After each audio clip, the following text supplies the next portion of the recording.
அனைவருக்கும் வணக்கம்.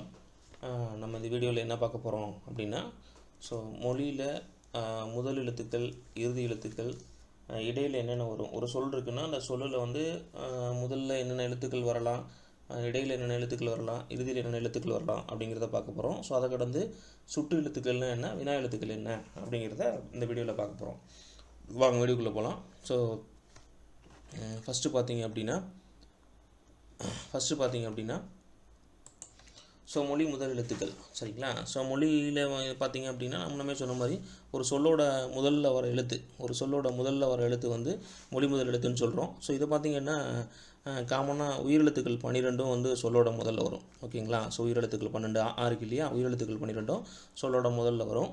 அதுக்கப்புறம் பார்த்திங்க அப்படின்னா இந்த உயிர்மை எழுத்துக்களில் இந்த கா, ஷா, தா, நா, பா, மா இந்த எழுத்துக்கள் இருக்கு இல்லையா, அதாவது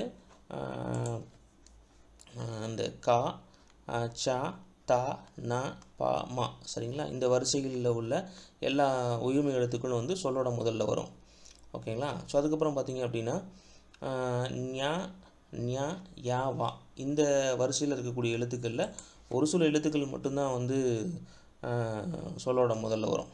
சரிங்களா? ஒரு சில எழுத்துக்கள் மட்டும்தான் சொல்லோட முதல்ல வரும். நெக்ஸ்ட்டு நா வரிசையில் பார்த்திங்க அப்படின்னா இந்த ஞா வரிசையில் பார்க்கும்போது பார்த்திங்க அப்படின்னா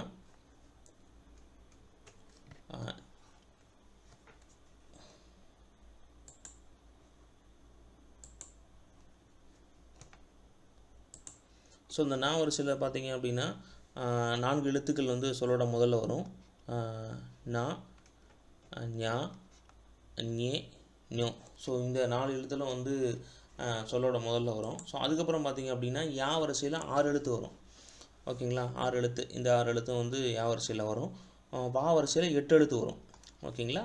ஞா வரிசையில் 4 எழுத்துக்கள் வரும், யா வரிசையில் 6 எழுத்துக்கள் வரும், வா வரிசையில் 8 எழுத்துக்கள் வரும். ஓகேங்களா? இதெல்லாம் வந்து மொழியோட ஒரு சொல்லோட முதல்ல வரக்கூடிய எழுத்துக்கள். இதை கடந்து பார்த்திங்கன்னா மொழிக்கு முதல்ல என்னென்ன எழுத்து வராது அப்படின்னு பார்க்கணும். இதில் பார்த்திங்க அப்படின்னா மொழிக்கு முதல்ல மெய்யெழுத்துக்கள் 18 வராது. சரிங்களா? மெய்யெழுத்துக்கள் 18 மொழியோட முதல்ல வராது. முக்கியமான கான்செப்ட் பார்த்திங்கன்னா ஆயுத எழுத்து சொல்லோட முதல்ல வராது.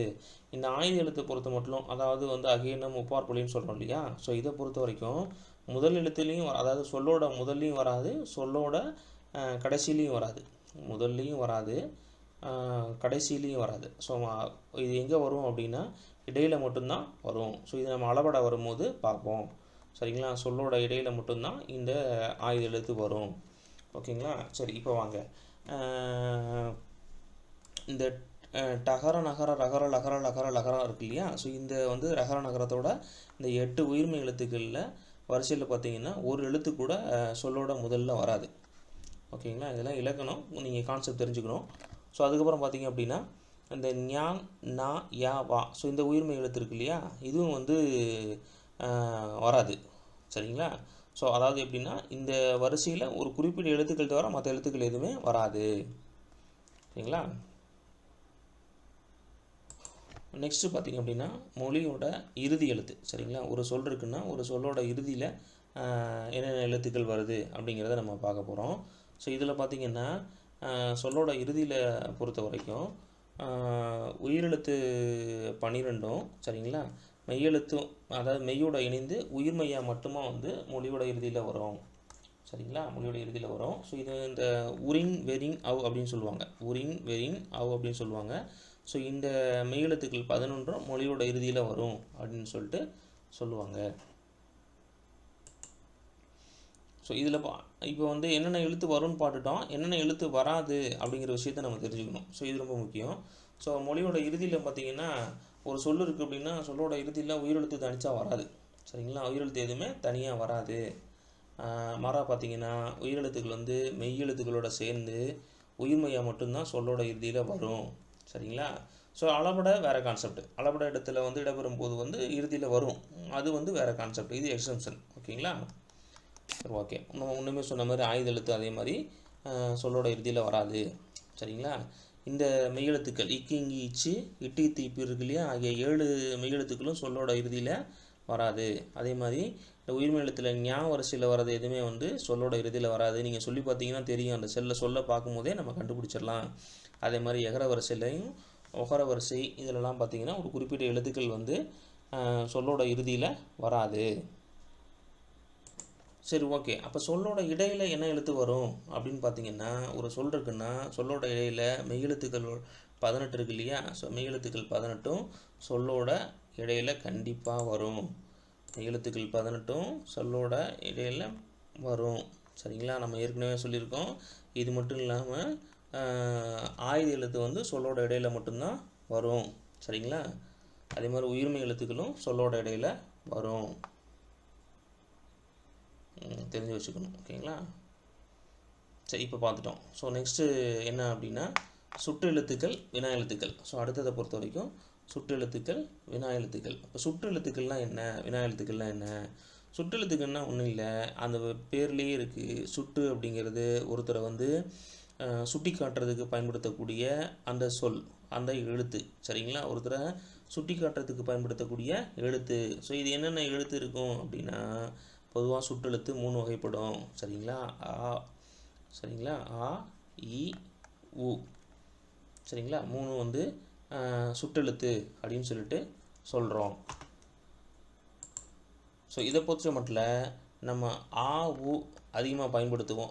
ஆ, இ அதிகமாக பயன்படுத்துவோம். ஊங்கிற ஒரு எழுத்து வந்து இந்த எழுத்து வந்து அதிகமாக நம்ம பயன்படுத்துறது இல்லை. ஓகேங்களா? பயன்படுத்துறது நம்ம வழக்கில் பயன்படுத்துறது இல்லை ஊங்கிறது. அப்போ சுட்டெழுத்துக்கள் எத்தனை அப்படின்னு கேட்டான்னா சுட்டெழுத்துக்கள் 3 அப்படின்னு சொல்லிட்டு நம்ம சொல்லணும். ஓகேங்களா? இந்த ஊங்கிற எழுத்து வந்து நம்ம சுட்டாக வந்து அதிகமாக பயன்படுத்துறதில்ல. சரிங்களா? தெரிஞ்சுக்கணும். ஸோ இதுக்கப்புறம் சுட்டு எத்தனை வகைப்படும் அப்படின்னு கேட்பான். சுட்டு வந்து அகச்சுட்டு, புறச்சுட்டு அப்படின்னு சொல்லுவாங்க. அகச்சுட்டுனா என்ன, புறச்சுட்டுனா என்னன்னு தெரிஞ்சுக்கணும். அகச்சுட்டுன்னு அப்படின்னா என்ன அப்படின்னா,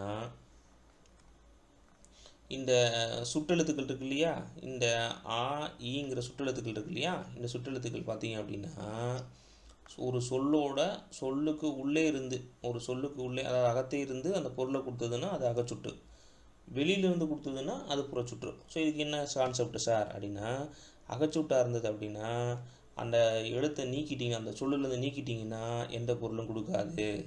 ஆனால் புறச்சுட்டாக இருந்தீங்க அப்படின்னா அந்த சுட்டு எழுத்துக்களை நீக்கினீங்கனாலும் சரிங்களா, அந்த சொல் வந்து பொருள் தரும்.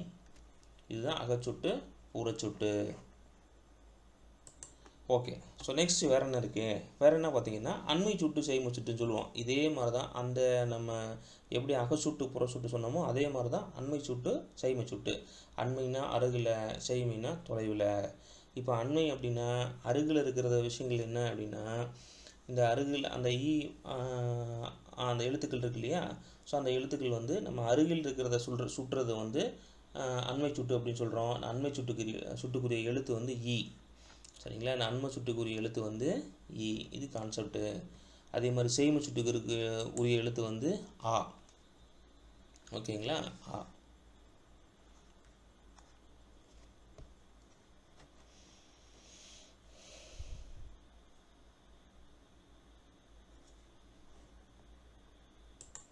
ஸோ நெக்ஸ்ட் வந்து சுட்டு திரிப்பு. ஸோ நம்ம இப்போ இது வரைக்கும் என்னென்ன பார்த்துருக்கோம், அண்மை சுட்டு பார்த்துட்டோம், அண்மை சுட்டு பார்த்துட்டோம்.